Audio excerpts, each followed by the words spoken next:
Assalamualaikum warahmatullahi wabarakatuh. Perkenalkan, nama saya Mawar, NPM 2031040049. Di sini saya akan menjelaskan tentang gadai, jaminan, dan hukum dagang. Yang pertama, gadai. Gadai merupakan akad perjanjian hutang piutang dengan menjadikan barang jaminan sebagai kepercayaan atau penguat dari hutang. Gadai merupakan suatu hak yang diperoleh seseorang yang berpiutang atas suatu barang bergerak atau tidak bergerak yang diserahkan kepadanya oleh seseorang yang berhutang atau oleh orang lain atas namanya. Jaminan. Jaminan merupakan suatu barang, harta, atau benda yang diberikan oleh debitur kepada kreditur dalam pengajuan suatu perjaminan atau pinjaman. Jaminan berasal dari bahasa Belanda, zekerheid atau cautie. Selain itu, dalam perbankan, jaminan disebut juga sebagai agunan. Fungsi jaminan adalah memberikan hak dan kekuasaan kepada bank untuk mendapatkan pelunasan dari barang jaminan tersebut apabila debitur tidak dapat melunasi hutangnya pada waktu yang disepakati dalam perjanjian. Adapun arti lain dari jaminan atau agunan adalah aset atau barang berharga milik pihak peminjam yang dijanjikan atau dititipkan kepada pemberi. Pinjaman sebagai tanggungan atau jaminan atas pinjaman yang diterima jika perjanjian tidak dikembalikan pinjaman atau memenuhi kewajiban peminjaman tersebut. Jenis-jenis jaminan. Jaminan perorangan merupakan jaminan yang diberikan perorangan kepada bank. Jaminan perusahaan merupakan jaminan yang diberikan oleh perusahaan kepada bank. Contoh-contoh harta yang bisa dijadikan jaminan. Untuk mendapatkan pinjaman dan fasilitas lain dari bank, nasabah harus memiliki jaminan untuk diberikan kepada bank. Salah satunya sebagai berikut: 1. Properti, 2. Kendaraan, 3. Logam mulia, 4. Kapal dan pesawat, 5. Hasil kebun, 6. Hasil ternak, 7. Surat berharga, 8. Mesin-mesin pabrik. Jadi, pada intinya, pengertian hukum jaminan adalah ketentuan hukum yang mengatur hubungan antara pemberi jaminan, debitur, dan penerima jaminan, kreditor, sebagai akibat pembebanan suatu hutang tertentu, kredit dengan suatu jaminan benda atau orang tertentu.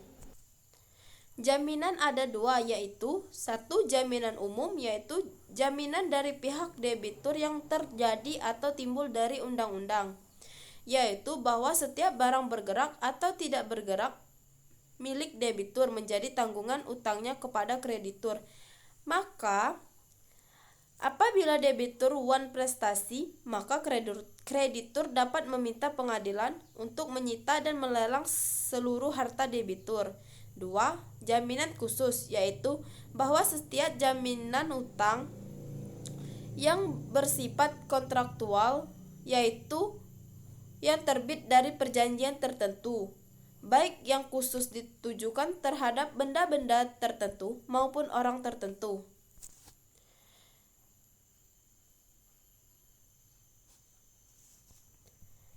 Orang lebih memilih jaminan khusus karena eksekusi benda jaminannya lebih mudah, sederhana, dan cepat jika debitur melakukan wan prestasi.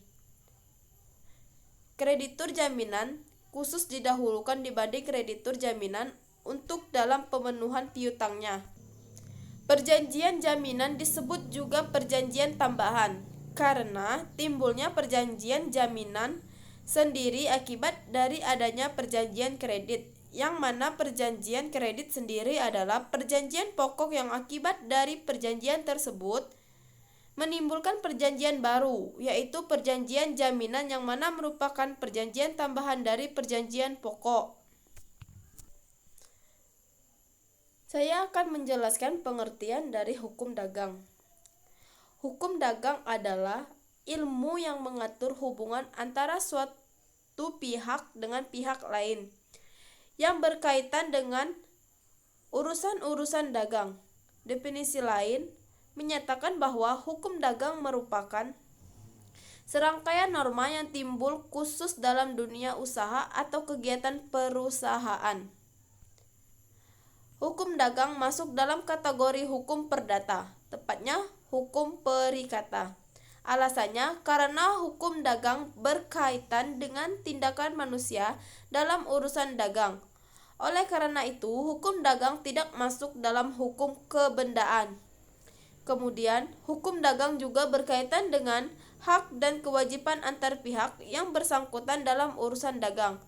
Hukum perikatan mengatur hal ini. Itulah sebabnya hukum dagang dikategorikan ke dalam hukum perikatan.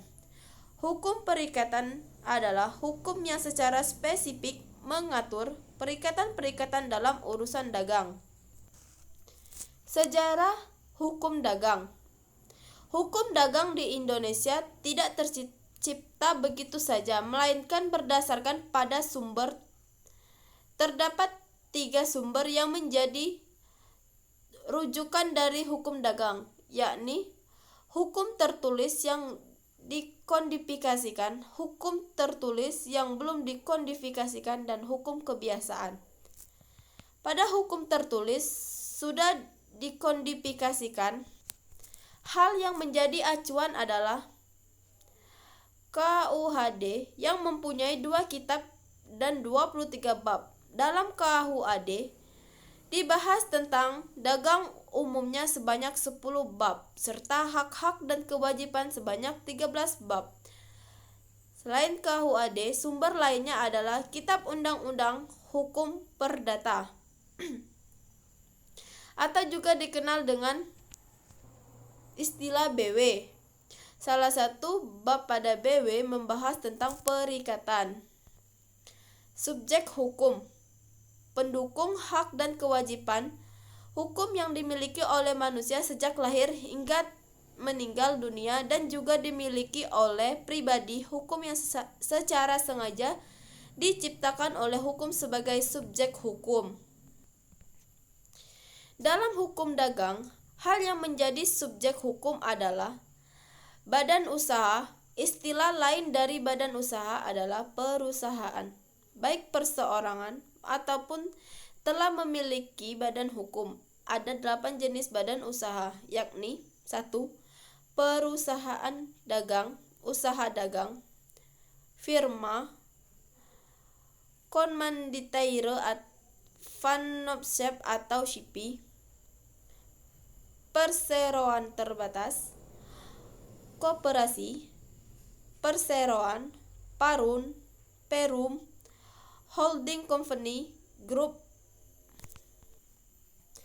Mungkin itu saja yang dapat saya sampaikan dalam menyampaikan pengertian dari gadai, jaminan, dan hukum dagang.